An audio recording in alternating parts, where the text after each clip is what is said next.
আসসালামু আলাইকুম প্রিয় দর্শক, আমি একটা পুরনো ভিডিও নিয়ে কথা বলবো। কিন্তু ভিডিওটা পুরনো হলেও তার যে প্রতিক্রিয়া, সেই প্রতিক্রিয়াটা আমার কাছে মনে হয়েছে খুবই গুরুত্বপূর্ণ। আপনারা ভিডিওটা সবাই মোটামুটি মনে হয় দেখেছেন। এটা ফেসবুকে দেখানো হয়েছিল ভিডিওটা, যে অনেকটা জঙ্গি স্টাইলে একজন লোক মুখে কাপড় বেঁধে একটা মঞ্চের মধ্যে কথা বলছে এবং তার দুই পাশে দুজন লোক অনেকটা জঙ্গি আইএস স্টাইলের মুখে কাপড় ঢেকে হাতে বন্দুক নিয়ে তারা দাঁড়িয়ে আছে প্রহরায়।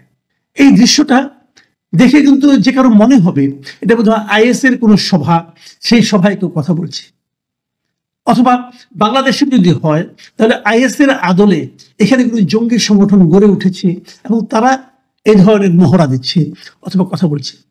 যে বক্তা কথা বলেছেন আরবিতে, সেক্ষেত্রে আরো বেশি হতে পারে যে জঙ্গি সংগঠন হবে, কারণ এটা বাংলাদেশের হওয়ার সম্ভাবনা বেশি অনেকের কাছে মনে হবে এই কারণে যে এটার পেছনে আবার বাংলায় লেখা একটা ব্যানার ছিল এবং সেটা হলো একটা জামিয়া ইসলামিয়া মাদ্রাসার ব্যানার, যার আগে লেখা ছিল যশোর, মানে যশোর জামিয়া ইসলামিয়া মাদ্রাসার একটা ভিডিও।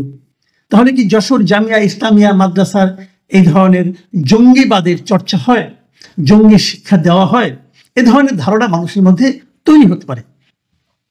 তৈরি হওয়ার আরো একটা কারণ হলো এই ছবিটাকে প্রথমে যারা দিয়েছে ফেসবুকে, অনেকে এই ছবিটা দিয়ে তার উপরে নিচে যে ক্যাপশনগুলি দিয়েছে, যে ব্যাখ্যাগুলি দিয়েছে, সেগুলো কিন্তু ও ধরনেরই জঙ্গিবাদের প্রচার বাংলাদেশে হচ্ছে এই ধরনের।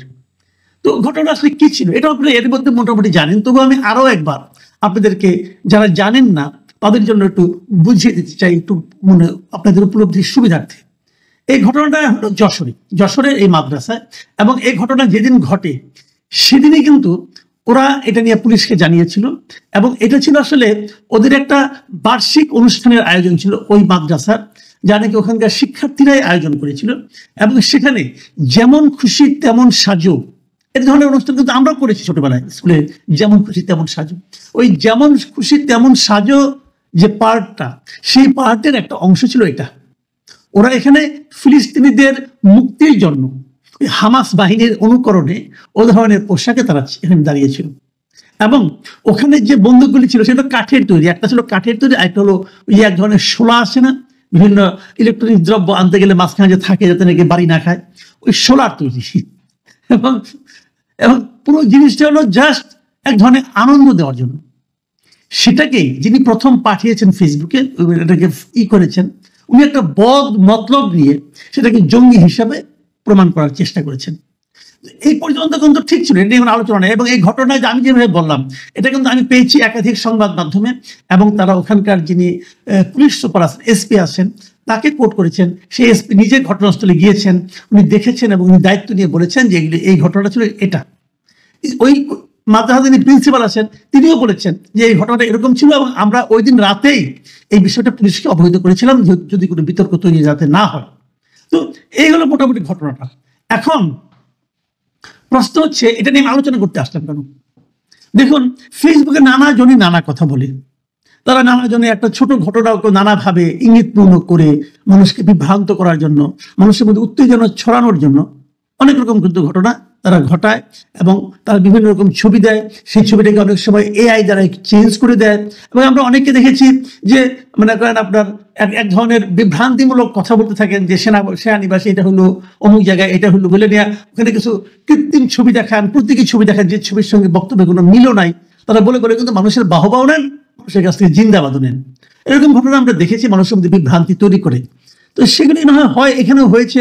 এটা আমাদের সোশ্যাল মিডিয়া এখন যেহেতু আছে, সোশ্যাল মিডিয়ার কিছু ভালো দিকও আছে, এগুলো হলো সে খারাপ দিকের একটা, যে ছবিগুলোকে নানাভাবে কেটে এইভাবে নানা রকম ব্যাখ্যা দিয়ে মানুষকে বিভ্রান্ত করা যায়। তো এটা এক ধরনের কথা, কিন্তু আমার বক্তব্য কিন্তু সেই জন্য না।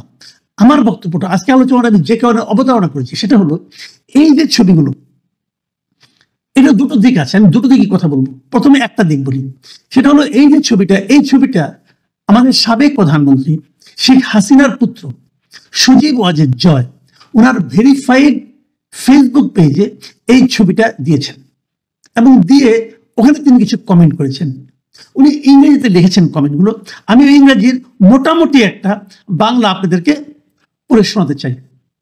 তিনি লিখেছেন যে অস্ত্র প্রদর্শন এবং জনসম্মুখে বক্তব্য দেওয়ার এই ধরনের প্রকাশ্য ঘটনাগুলো আওয়ামী লীগ সরকারের শাসনামলে আইন প্রয়োগকারী সংস্থা দ্বারা প্রতিরোধ করা হয়েছিল। কিন্তু ইউনূস সরকারের অধীনে এই গোষ্ঠীগুলো আবার জনবল সংগ্রহ করছে।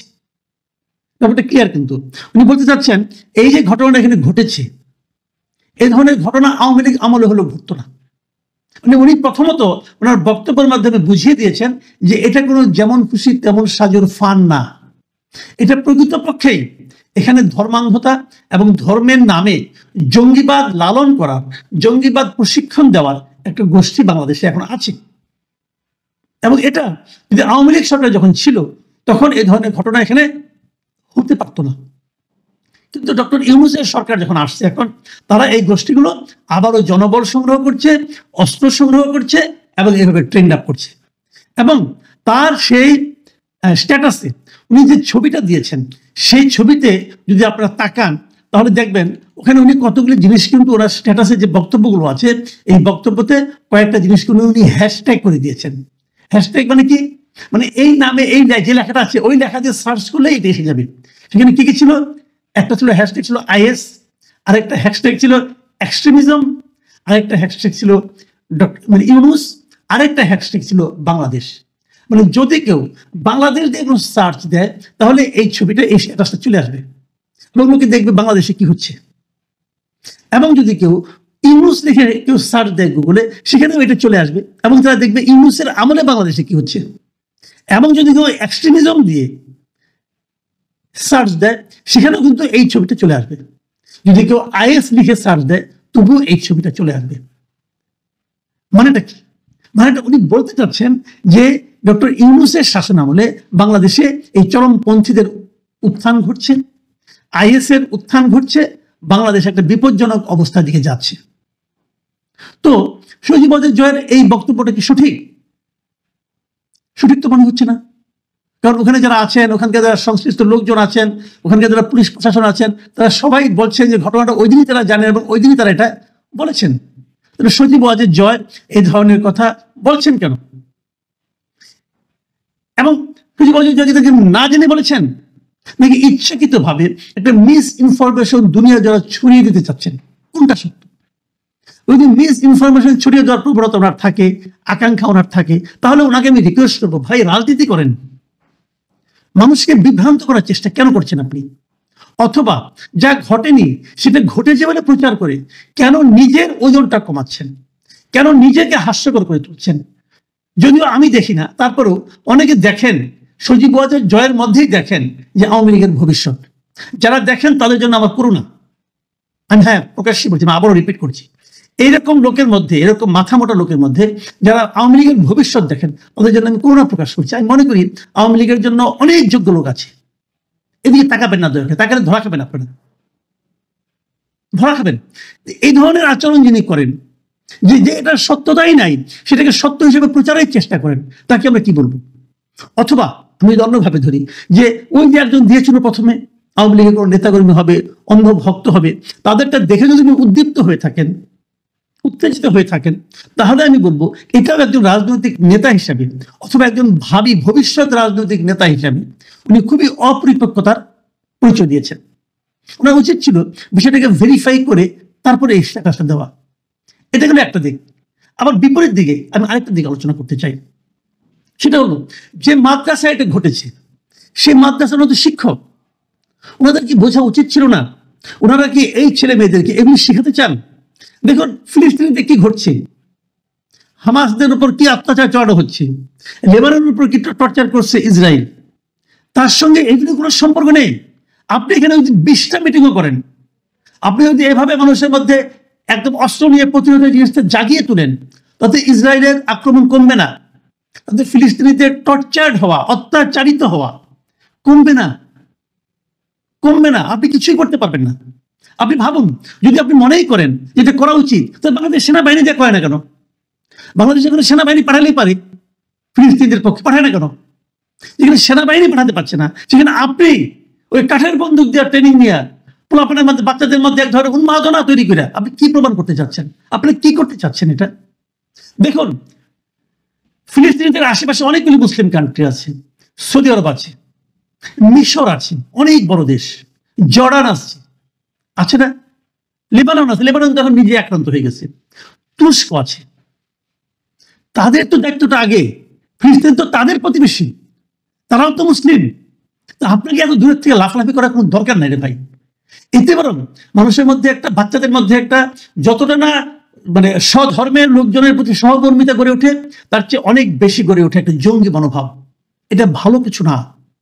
আমি মনে করি তাদেরও একটা শিক্ষা হওয়া উচিত, তাদেরকেও ডেকে এনে বোঝানো উচিত, ভাই এ ধরনের কাজ করবেন না। প্রিয় দর্শক, আমিও সবাইকে অনুরোধ করব, চিলে কান নিয়েছে এ কথা শুনেই দৌড়ানোর কোনো প্রয়োজন নাই। আমাদেরকে ঠান্ডা মাথায় চিন্তা করতে হবে। সারা দুনিয়ার কাছে আমাদেরকে জঙ্গি হিসেবে প্রমাণের যে চেষ্টা করা হচ্ছে, সেই চেষ্টার মধ্যে, সেই চেষ্টার আগুনে তেল ঢালার, ঘি ঢালার কোনো প্রয়োজন নেই।